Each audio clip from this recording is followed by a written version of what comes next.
सुप्रभात बच्चों। आज मैं आप लोगों को हिंदी विषय में आपकी पाठ्य पुस्तक अविरल भाग 6 के पाठ बल्लू दादा को छुड़ा लिया गया पढ़ाने जा रही हूँ। आपकी पुस्तक का नाम है अविरल और आपके पाठ का नाम है बल्लू दादा को छुड़ा लिया गया। इस पाठ के लेखक दिविक रमेश हैं।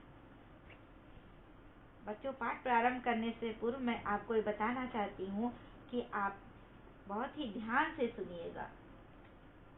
ठीक है, अब मैं पाठ प्रारंभ करने जा रही हूँ।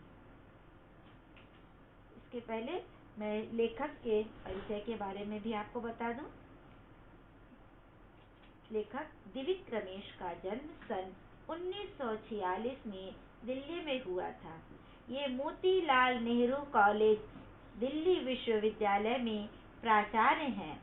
इन्हें हिंदी के अतिरिक्त पंजाबी, संस्कृत तथा अंग्रेजी भाषा का ज्ञान है। इन्होंने अनेक बाल कहानियां तथा कविताएं लिखी हैं। इनकी कुछ प्रमुख कविताएं हैं। हंसे जानवर हो। इनकी कविता का क्या नाम है? हंसे जानवर हो। छतरी से गपशप, कबूतरों का रेला, धूर्त साधु और किसान। कुछ प्रमुख कहानियां हैं। शेर की पीठ पर, ओह पापा, सबसे बड़ा दानी आदि। अब मैं आपको इस पाठ के बारे में बता दूं कि इस पाठ में किसका वर्णन किया गया है। इस कहानी में पात्र बल्लू दादा एक हाथी है। एक हाथी है, उसका नाम बल्लू दादा है। जंगल के सभी जानवरों के बच्चों का वो बहुत ख्याल रखता था। जो हाथी था, वो बल्लू दादा था, वो जंगल के सभी जानवरों के बच्चों का बहुत ख्याल रखता था। दिन भर बच्चे उसके साथ खेलते और शाम को अपने घर जाते थे। एक बार बल्लू दादा को कुछ शिकारी पकड़कर ले गए। जानवरों ने सभा करके बल्लू दादा को छुड़ाने का निश्चय किया। मंत्री खरगोश ने बुद्धि का प्रयोग करके सबको अपनी तरकीब बताई। सभी जानवरों ने मिलकर बल्लू दादा को छुड़ा लिया। बच्चों, इस कहानी में बल्लू दादा को छुड़ा लिया गया, इस कहानी का नाम है। इसमें एक बल्लू दादा एक हाथी का नाम है, जो जंगल के सभी जानवरों के बच्चों का बहुत ध्यान रखता था। बच्चे उसके साथ खेलते थे और शाम को अपने घर जाते थे।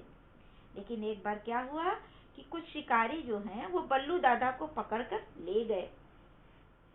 जानवरों ने सभा की कि किस उपाय से हम लोग बल्लू दादा को छुड़ा सकते हैं।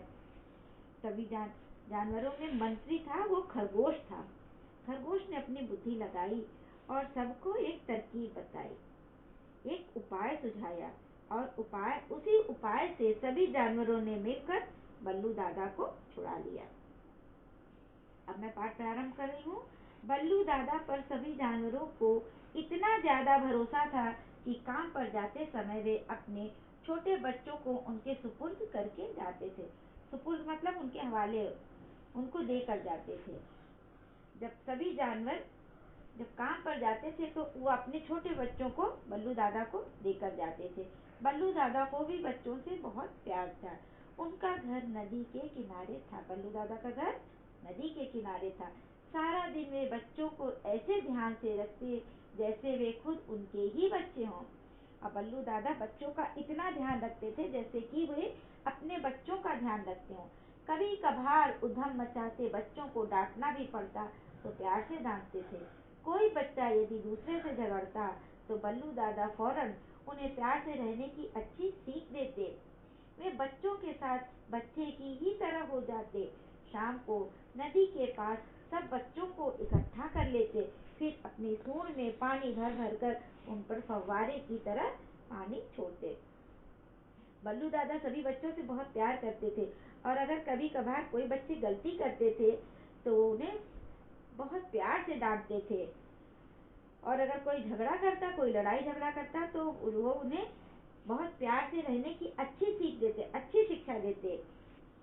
जब वो शाम को नदी के पास जाते तो सभी बच्चों को इकट्ठा कर लेते और अपनी सूंड में पानी भर के उसे फव्वारे की तरह बच्चों पर पानी छोड़ते। सब बच्चे खूब हा हा हू करते और मौज मनाते। वे कहते जाते और बल्लू दादा मतलब बच्चों को बहुत अच्छा लगता था, तो कहते थे बल्लू दादा और बल्लू दादा भी जब तक थक कर चूर न हो जाते उनके साथ खेलते ही रहते। शाम को जानवर बल्लू दादा को धन्यवाद देकर बच्चों को घर ले आते, और जब शाम को सभी जानवर अपने काम से लौटते थे तो अपने बच्चों को बल्लू दादा के पास से लेकर उनको धन्यवाद देते हुए अपने घर चले आते थे। अब तो बच्चों का यह हाल हो गया कि जिस दिन किसी के माँ बाप काम पर भी न जाएं, उस दिन भी वे बल्लू दादा के पास पहुंच जाते। अब बच्चों को इतना अच्छा लगने लगा बल्लू दादा के साथ कि अगर उनके माता पिता किसी दिन काम पर नहीं जाते थे तो भी वे बल्लू दादा के पास पहुंच जाते। देखिए चित्र में कैसा सब बल्लू दादा के साथ खेल रहे हैं। जंगल में नदी के किनारे बसा हुआ जानवरों का एक छोटा सा कस्बा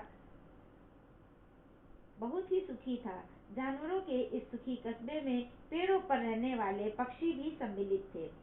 खरगोश को उसकी सूझबूझ के कारण पशु पक्षियों का मंत्री बनाया गया था। जंगल के किनारे जानवरों का एक कस्बा था। जानवरों के सुखी कस्बे में पेड़ों पर रहने वाले पक्षी भी सम्मिलित थे, मतलब पशु तो थे ही, पक्षी भी थे। खरगोश को उसकी सूझबूझ के कारण पशु पक्षियों का मंत्री बनाया गया था। खरगोश जो है थोड़ा समझदार था, इसलिए वो मंत्री बनाया गया था। एक बार जब बल्लू दादा बच्चों को सूंड में पानी भर भर कर नहला रहे थे तो वहाँ कुछ शिकारी आए। बच्चे तो डर कर इधर उधर दुबक गए, पर वे बल्लू दादा को पकड़ कर ले गए। एक शाम जब बल्लू दादा नदी के किनारे बच्चों को सूंड में पानी भर भर के नहला रहे थे तो उस समय वहाँ कुछ शिकारी आए। उस शिकारी को देख कर के बच्चे तो डर के इधर उधर दुबक गए, छुप गए, पर उन शिकारियों ने बल्लू दादा को पकड़ लिया और पकड़कर ले गए।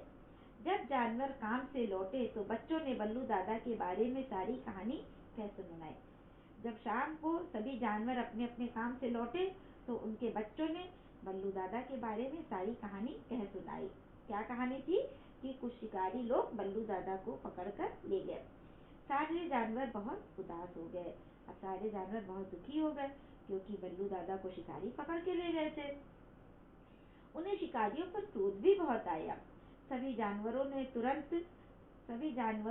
तुरंत खरगोश सभी